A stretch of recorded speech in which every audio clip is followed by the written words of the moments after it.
Well, hello, my soul friends. I got to get used to this new time. But I'm here, I'm ready. I just haven't lit my candle yet.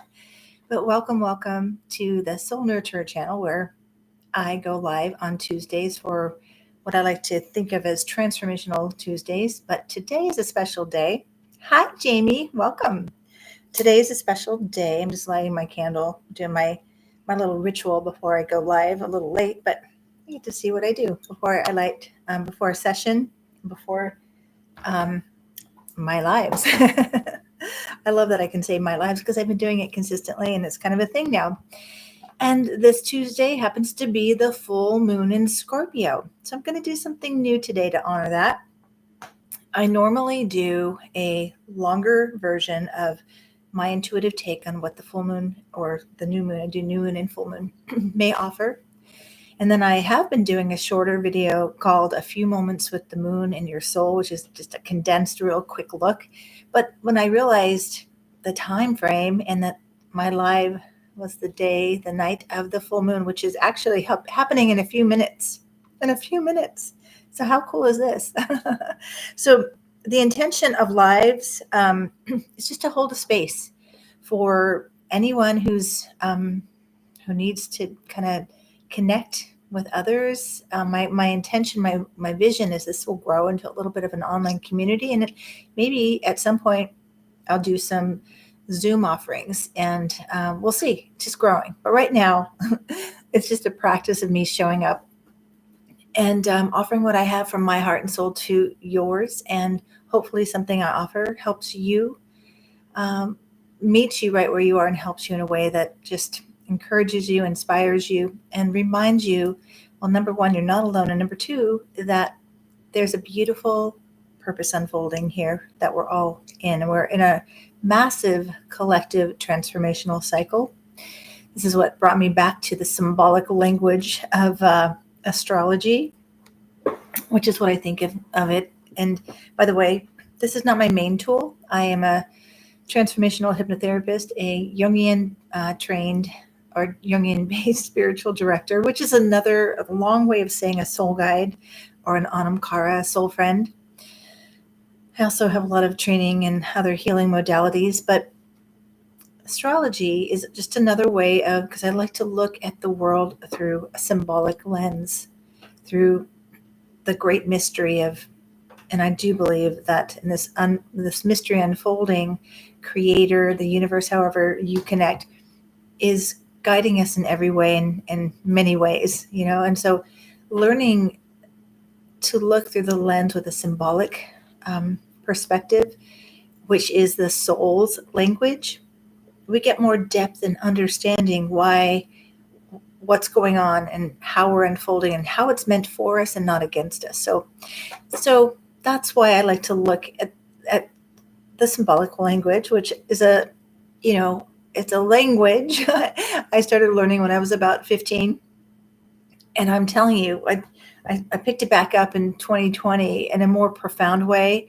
And I feel like the development and cultivation of understanding the gift of astrology is so deep that I always feel like I'm just at the top of the trees, So tonight I'm going to do something very new, and it's kind of like taking some courage here, because I've never looked at a chart live. And so I'm going to stretch a little bit here tonight. I have Jamie here with me, and she is somebody that I've read for before. And I put the offer out last video. If you want me, if I've read your chart, if you're a client, I have your chart in my database. I'll look at your chart for a quick look at where the moon is, impacting or affecting you, what's illuminated. And thank you. She says your readings are amazing. Thank you. I've learned that the chat does go to, when this goes uploaded, when I'm done live here and the video is up posted, the chats are kind of on the side, but comments aren't underneath. So I always encourage anyone who's watching live and chatting, and that's you right now, Jamie, after the video is loaded up, please go and comment underneath the video. Okay, I do have a few things I want to address at the top. If this is your first time stopping by the Soul Nurture channel. I do welcome you and I'm grateful. And I always say, trust your instinct. Trust that there's a reason you clicked on my video. Go watch other videos and see if there's anything that calls to you. And I hope there is something. Oh, I also need to turn my phone off. Okay. That's an important thing too. My mission here on YouTube, and this is the only platform I'm really on, and Instagram that I relaunched. I just sort of let that go away. I didn't have a lot of time to create there, but I have somebody helping me. And so if you want to follow me on Instagram, that is a different account. It is I Am the Soul Nurturer on Instagram. So, okay. So I had a few things for those of you who watched my full moon in Scorpio video. I want to sort of take accountability for a few things, and I think it's always important. I have a rule or a philosophy, I guess, when I do my videos, especially live. You can't edit, but my regular videos, I do not edit. I do one take. I leave it as is. I upload it. And then sometimes I'll get this, oh gosh, why'd you say that? And and oh, there's a part of me that wants to take the video down or edit it, but I let it go because that's life. We don't edit in real time, but we can always clean up what we say and take accountability for what we say. So there's a couple things. I'm going to go to my notes here and just make sure I get everything I wanted to cover. Because when I get to talking, I get to go past the things I have bookmarked in my brain. And so I'm going to do this little clean up part of this video, and then we're going to do a meditation. Then I'm going to talk a little bit more about the full moon. I'm going to answer any questions. Then I'm going to look at Jamie's chart. I had another request from somebody, and they emailed me. I emailed them back, and if they get back to me before I end this live, I'll look at their chart too. Okay. So a couple things I didn't say that I wanted to say, and a couple of things I said that I was like, ooh, this is a spicy full moon in Scorpio, which I usually feel a ways out. And in general, they say we have 3 days before and 3 days after to work with the moon or be worked by the moon or any aspect to. This is another thing that's helpful. I meant to say this. When I look at a chart, I feel like I'm given permission to look at a soul, and that a chart, that's why I call them soul charts. It's like a soul print that I get to sort of see who you were created to be. And I love to do this with my clients, who you were created to be and where maybe you're off track and maybe where you need to be reminded. It makes me cry when I think about it. We're reminded about what a unique and beautiful soul you are. And then I help people reclaim their soul potential and nurture that soul potential. That's why I call myself the soul nurturer.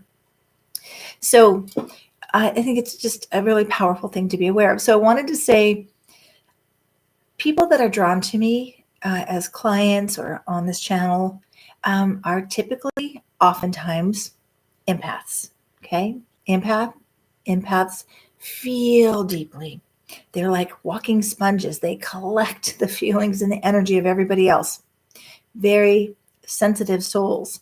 Could also be highly sensitive souls coming to this channel. And also, I tend to attract, no accident here, wounded healers.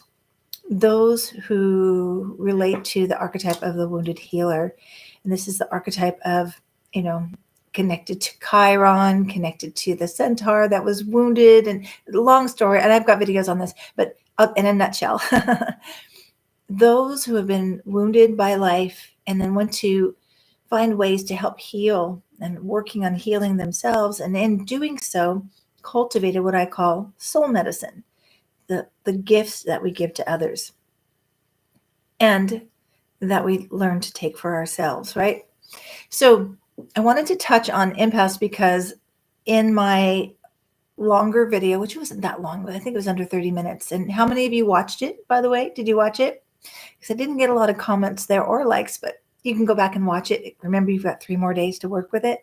But I was talking about this full moon stirring up emotions and drawing out a lot and maybe trauma and, But what I didn't say is that it could, just because full moons in general can bring up a lot of emotions, but this moon is in Scorpio.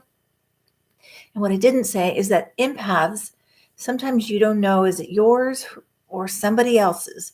And if you can't identify it, it's probably that you've pulled that in from someone else and you just picking it up, and let yourself cry. Let yourself wring out that heart sponge, let it go.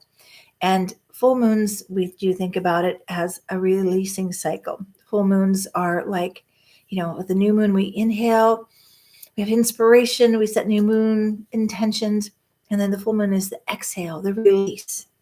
So we think about what we're here to release. Okay, so that was something I had wanted to say and I forgot to say. But then I want to apologize for the comment I made about trauma-informed folks, and as opposed to trauma-trained practitioners.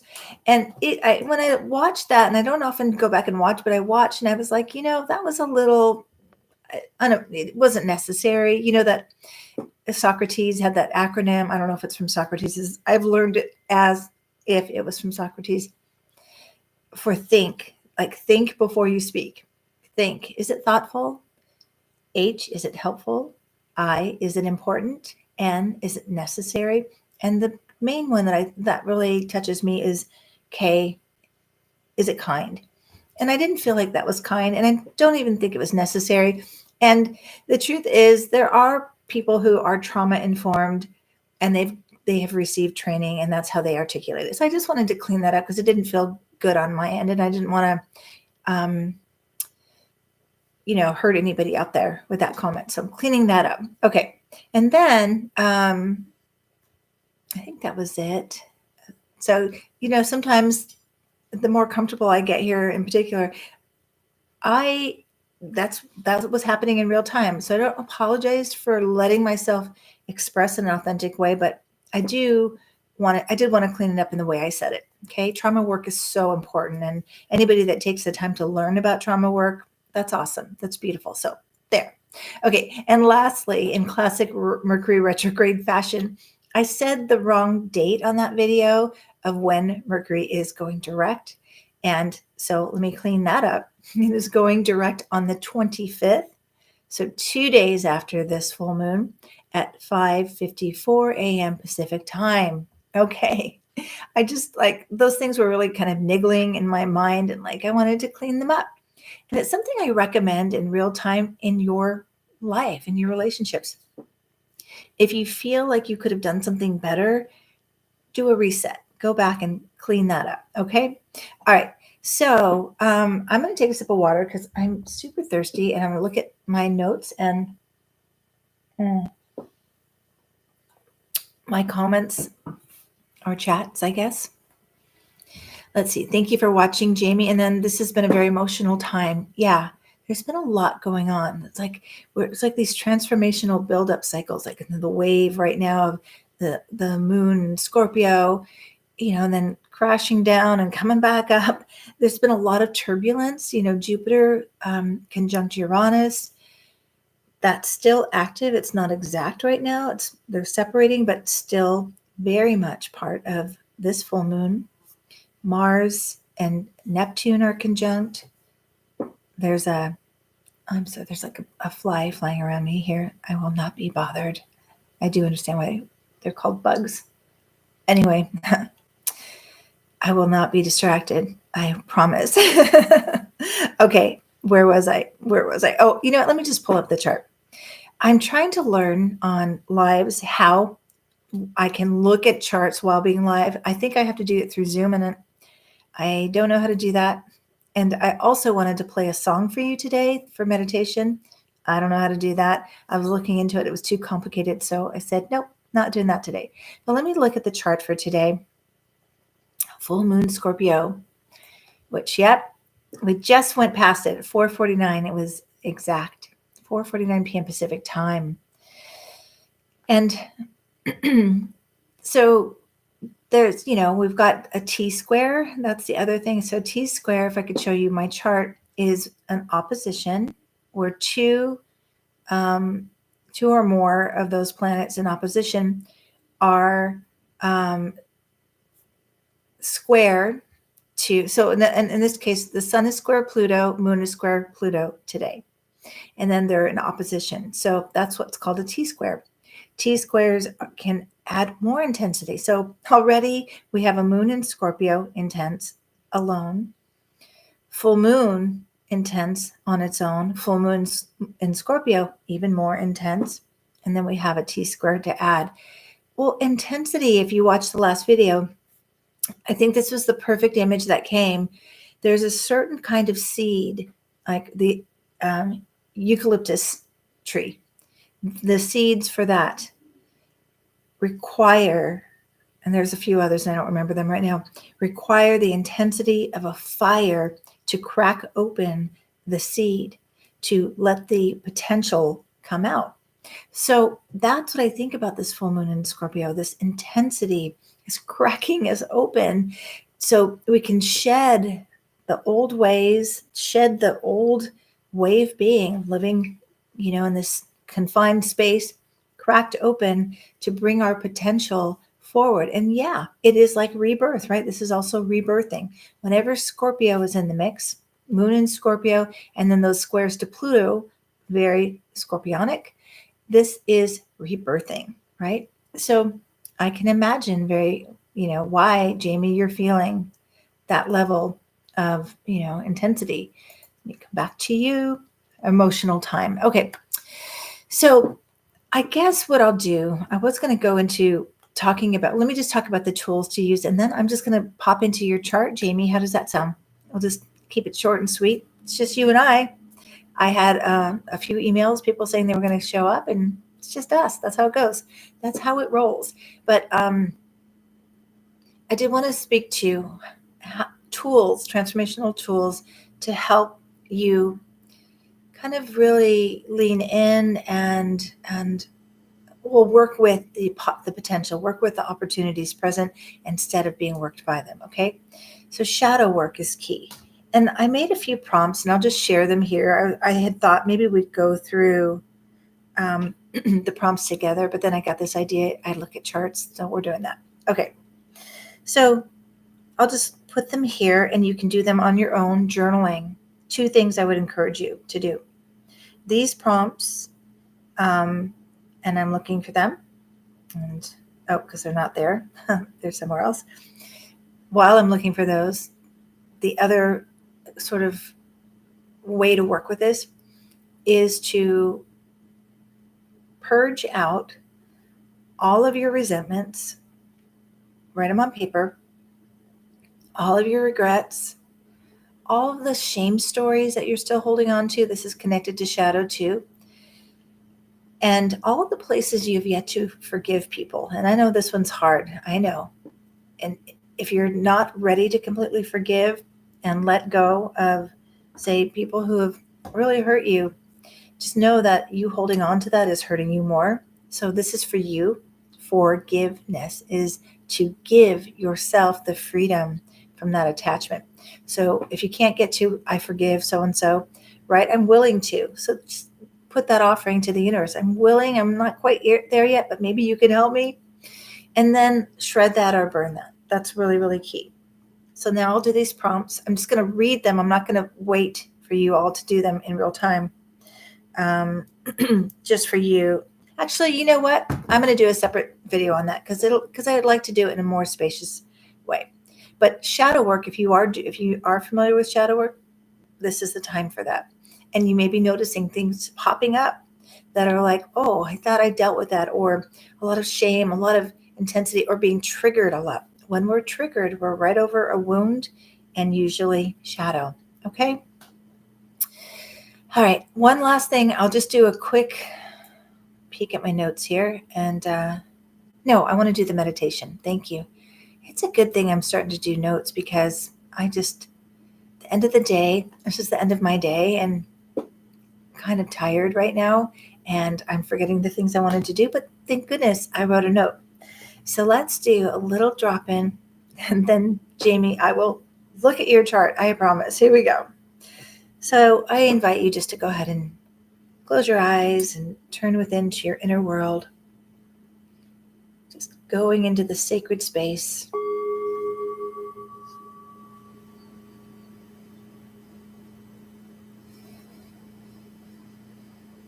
And just shifting your breath, noticing, bringing that compassionate awareness to yourself. How are you doing? How are you breathing? I always know when there's intense energy, when it's, intensity. And this is what I was talking about in the last video a little bit, but because, I am one of millions of people had, survived a lot of trauma. And so what I noticed about trauma early on when I was starting to heal is how connected it is to my breath. And that when there's intensity, I notice I'm holding my breath. I'm not even breathing effectively. So I noticed today, all day, I kept reminding myself, breathe deeply. And right now, I feel like I need a couple of deep breaths. How about you? So I invite you just to breathe in. That deep breath of air is like, I'm here, I'm alive, I'm safe. So breathe in deeply all the way in through your heart, down to your belly. Let's do 3 of these, just starting with that deep breath in. And just holding that for a moment.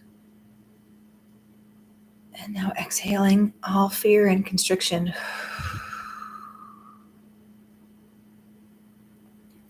Breathing deeply. Another affirmation that goes with that is, I deserve to be here. So breathing that in, I deserve to be here. All the way into your belly. Breathing all the way in.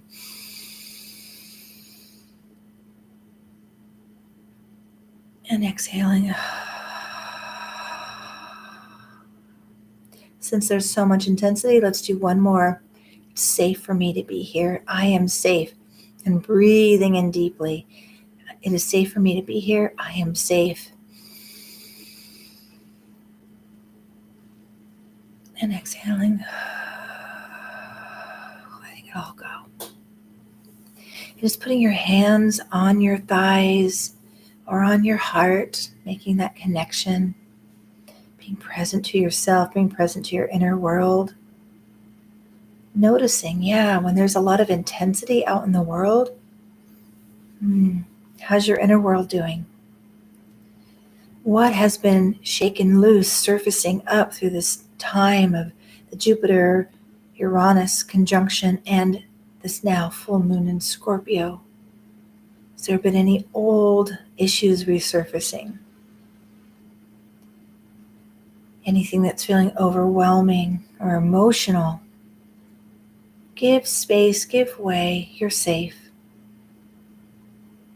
It has no power over you. We're just witnessing with compassionate awareness. And in this space, being connected to yourself, ask yourself, what do I need at the core of my being? What do I need in this moment? Claim that you are worthy of that. What do you need? And claim that you are worthy of it.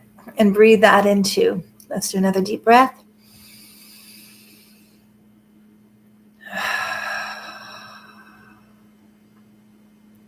So this process is practice of identifying what you need and then breathing it in. You're claiming you're worthy of that need being met. And just honor in this moment something about yourself that you're proud about. Whether it's an area in your life that you've shifted, you've changed, or something about yourself that you don't acknowledge, you don't allow it to be seen, but you're aware of it.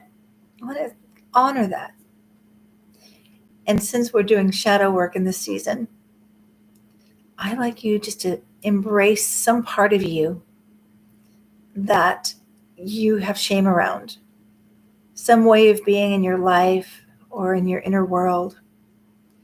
Bring it forward in front of your heart and say, you are welcomed too. I see you and I embrace you. for all of you is needed. All parts of you. And now just simply and easily and gently come on back. Open your eyes and come on back. Okay. So I needed that. I needed to recenter from my day. So without further ado, Jamie, I'm going to pull up your chart and I'm just going to look at where the sun and the moon are in your chart. Maybe I'll look at Jupiter and Uranus too, since they're active too. So I'm going to go to another chart. And what's going to be challenging for me here is that when I'm going live with or working with somebody one-on-one, it's in person or Zoom, and we get to interact a little bit. So I don't hold off for a little bit, and then you can comment about what I'm saying and if it's accurate or not so much, whatever. I'm cool with either. Okay, so let me go get your chart.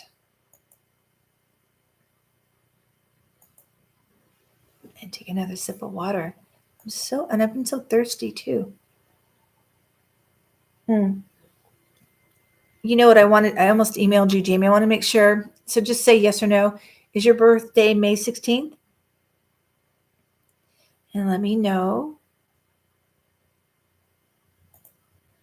Is your birthday May 16th? I got to open the window because there's a fly buzzing and it's bothering me. So Jamie, is your birthday May 16th? If it is, say yes in the chat.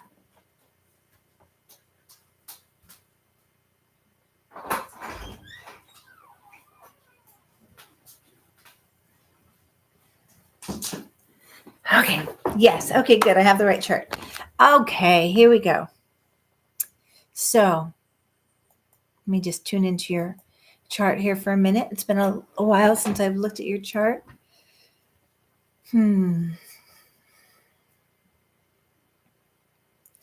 So, yeah. I feel you, my dear. I feel you. Okay. It's interesting how many Scorpio risings that are drawn to me. You are Scorpio rising, and even though you're Scorpio rising, you're 19 degrees, your rising is 19 degrees of Scorpio, which means that this full moon in Scorpio at 4 degrees is in your 12th house. So the 12th house, whenever my moon transits, the transiting moon goes into my 12th house, in general, this is what I feel about it. And in particular for you, because you've got all that Scorpio in your 12th house, is that it's like a pull to retreat, to go inward, to be in a sacred space, to an inner retreat with the divine, to really listen to your soul. This is a time, and I imagine even before, like maybe a few days before today, and continuing definitely for the next 2 days, very emotional dreams or vivid dreams or dreams that are revealing something, because the 12th house is about the subconscious, things that are hidden, things that we haven't maybe looked at or dealt with. So this can be very emotional because you're bringing up, and this is also that Pluto square, bringing up from the depths things that are, not easy to be with. So know that with Moon and Scorpio going through your 12th house, it's like your intuition is guiding you to do this work, to do this, and it is a deeper dive, to be willing to be with all of you in a new way. And but I would say, when Moon goes into Scorpio into the 12th house, like incrementally, like pace yourself with grace is what I always say, pace with grace, but create like the intention around, I'm willing to be with whatever is blocking my own light, whatever I need to reclaim my own personal power, which is really, really key. And definitely you're going to want to do some shadow work, and definitely the thing I was talking about, forgiveness and clearing, because 12th house, it's again, what's been hidden beneath the surface. And that's blocking you from being really yoked with the divine. Think about anything we're holding that blocks that opening, that connection. That's what needs to be released. So that's where the moon is. And the sun is in your sixth house. So remember, these are opposite, 180 degrees away, and they're on an axis. This axis is the service. And I think of the 12th house as kind of like the monastery, the retreat house. And it's a spiritual house. It's like the mystic house. But the axis and where the sun is in service to others. It's also about health, how you take care of yourself, your daily routines. That's really alive for you right now because you have Saturn natally in your sixth house and the sun is conjunct that right now. So it's like taking more responsibility for how you take care of yourself, how you take care of your life. And since the sun is there, is how a call to how you're going to be of service to others, because the sun is like our vitality. And since the sun is there, how can I be of service? How can I, but the balance, how to, with this access, how do I find the balance between having my time of solitude, my time of spiritual reflection, and my time of being of service to others? I'm just going to take a peek and see, because I can't see you right now. You can let me know if any of this is clicking for you, Jamie. And I got to get my... Okay, so I'm going to take a pause. Is any of that ringing true for you? Just needed some lip balm. I feel my lips are dry. Okay, are you still with me, Jamie? I see that there are two people now. All right, well, I'll just keep going and you can... Okay, you are right on all of them. Okay, I'll keep going. I'll do a little bit more and then I'm going to need to wrap up. But I'm so like holding myself back from wanting to dive more into the other things in your chart, but I'm going to stay on task. I'm going to hold that, but also follow intuition. So I'm going to go back to the chart. And whoever else is here, please just let me know you're here and where you're watching from. I'd love to know that you're here.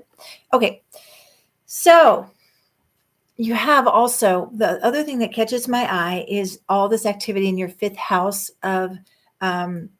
I think of the fifth house as creative expression. It's children we've birthed into the world, or our own inner child. And you have a lot of activity there. And the North Node is there. And you just had your Venus return also. But Venus has moved off. Let's see.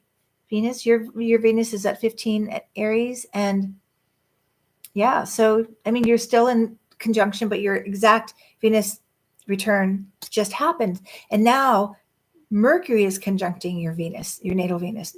Transiting Mercury is conjuncting your natal Venus. And so it feels like, this area of your life, it's also our attraction and our vitality in terms of, passion, what we're passionate about. I feel like some waking up of passion is happening. And Chiron has been there too. So it's like you've had to reconcile any woundings around how you've been loved or how you haven't been loved and the way you desire to be loved, and mostly reconciling how you provide self-love to yourself and how you allow yourself just to like wrap your heart around yourself and your inner child. I feel like this has been a time of inner child work. Now Mercury is conjuncting Venus, which is saying like, okay, what do you think about what you can do now? Like, what do you want to write about it? Do you want to create a plan of action that allows you to express creatively more and to play more? I feel your chart, there's this like you have such a desire to play. You've got Moon and Mercury in Gemini with a Mars in Sagittarius. Mars in Sagittarius wants to play, get outside, have fun. But there's in your chart, there's this like, I feel like this kind of a little bit of a lid on the pot.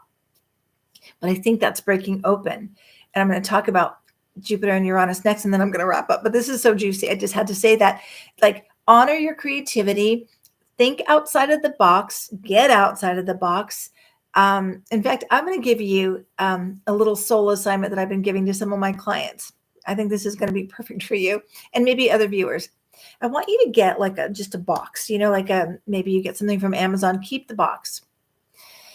And on the box, on the outside of the box, I want you to write all the limitations you've experienced in your life. where you old beliefs, limitations, and all current limitations, like some of those stories we tell that are limiting. And then I want you to stomp on that box. I want you to stomp it and flatten it so you are no longer living in the box. You're living in possibilities. So the symbolic meaning of this exercise I give to people is you want to get out of the box. So I feel like you're being invited to get out of the box. You definitely have some work still going on because you got Saturn going through the fourth house of, okay, this is like taking responsibility for your life. This is part of the release and forgiveness work, is about forgiving those who didn't provide you with what you desired. But it's kind of like passing the torch. You're saying, okay, I'm going to stop waiting for them to get it right. I'm going to take the torch of my life and take responsibility for my well-being, for how I live and the foundation of your life. And that really fits nicely with taking care of your inner child as well. Okay. So last thing I'll say is Jupiter-Uranus conjunction is happening in your seventh house. So Uranus and Jupiter there are wanting you to break free and break out of the way you've thought about relationships. It's an invitation to get out of the box with the relationships too, and to find your authentic voice and what you need authentically, because it's, conjuncting your sun. My goodness, this is all over the place. I see it. The indicators that it's like freedom of limitations of self, being your authentic self, so you can draw in, if you're interested, more authentic relationships that see you and honor all of you, because Jupiter is right there. So you've got a Jupiter conjunction to your sun and Uranus conjunction to your sun at this time. And so your blessings are right there. You just got to clear some things out of the way. You just have to say, repeat after me, I'm not doing that anymore, or I'm done with this old way of being, and bring on the highest possibility for, my relationships. So remember that self-love, the more you love yourself into all of who you are, you're going to attract a partner who loves all of you just as you are. Okay, well, that's it. That's all I have time for today. I hope that helped you. Yes, you've had strong time of inner child work. Good. And yes, on all of it. Awesome. In particular, do you feel like, yeah, it's time to shed the old? Now, when I say shed the old, it's like shedding the old roles, the expectations people have of you, who they want you to be. This is for you to say, this is who I am. I love myself, and you invite people to love you and meet you there. And those who can't, what I say to my clients about that is, if they don't get you, they don't get you. They don't get to be with you. All right. That's it. If you're watching this in the replay, please do comment, ask questions, visit my Instagram at I am the Soul Nurturer. And I will see you next week with some kind of a video. I'm not sure yet because I'm kind of in the flow right now, but and hopefully next time, maybe I'll keep this going. We'll see how it goes. Maybe I'll look at one chart per lives if people are interested in that, and I might do that. All right. Take good care, everybody. Peace be with you. Remember, turbulence lets us rise higher. Okay. Bye-bye.